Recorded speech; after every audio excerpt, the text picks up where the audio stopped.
اقرأ كتابك كفى بنفسك اليوم عليك حسيبا من اهتدى فإنما يهتدي لنفسه ومن ضل فإنما يضل عليه ولا تزر وازرة وزر أخرى وما كنا معذبين حتى نبعث رسولا إلى آخره خيركم من تعلم القرآن আল্লাহ পৃথিবীর মানুষের কাছ থেকে 5টা জিনিসকে গোপন করেছেন। আমি এখন বক্তব্য শুরু করবো আগে আমি আপনাদেরকে 5টা জিনিসকে গোপন করেছেন, এমনকি নবী বাইতুল্লাহ রাসূলের কাছ থেকে গোপন করেছেন। এটা আমি সাইডে রাখলাম, এটা আলোচনা করব।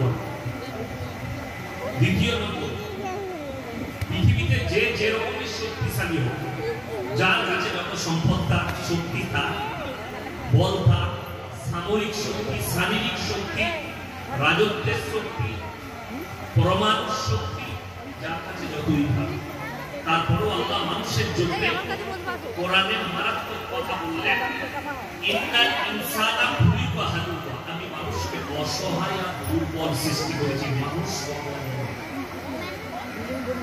শারীরিক দুর্বলতা, সামাজিক দুর্বলতা, অর্থনৈতিক দুর্বলতা, রাজনৈতিক দুর্বলতা, প্রত্যেকটা মানুষের মধ্যে যে কোনো দুর্বলতা আছে তো আছে। যারা এখানে বসেছে সবাই নিজের মনে হাত দিয়ে একবার জিজ্ঞেস করলেন যে আমার মধ্যে কি ঘর কো আগ লাগি ঘর কি চিরাগ সে, তোমরা নিজেদের ঘরে নিজেরা আগুন ধরিয়েছো, অপরকে জানিয়ে দাও। এটা আল্লামা ইকবালের লেখা। তাহলে আমি পূর্ব কয়েকটা বলে বলে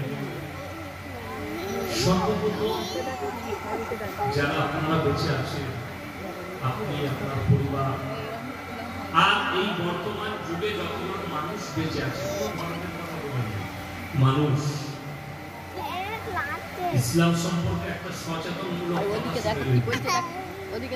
পৃথিবীর বুকে যেখানে যেটা কোরআনে আছে, আল্লাহ তাআলা নিষেধ করেছেন কোন নিরীহ মানুষকে, আল্লাহ ধর্মের কথা বলেন, যে কোনো নিরীহ মানুষকে অন্যায়ভাবে যদি কেউ হত্যা করে সে গোটা মানব জাতিকে হত্যা করে, এটা আল্লাহ তাআলা বলেছেন। এবং কোন ব্যক্তি যদি কোনো মানুষের উপকার করে, উপকার করলেন সে যে ধর্মের হোক, সে গোটা মানব জাতির উপকার করে। তো বর্তমানে যতগুলো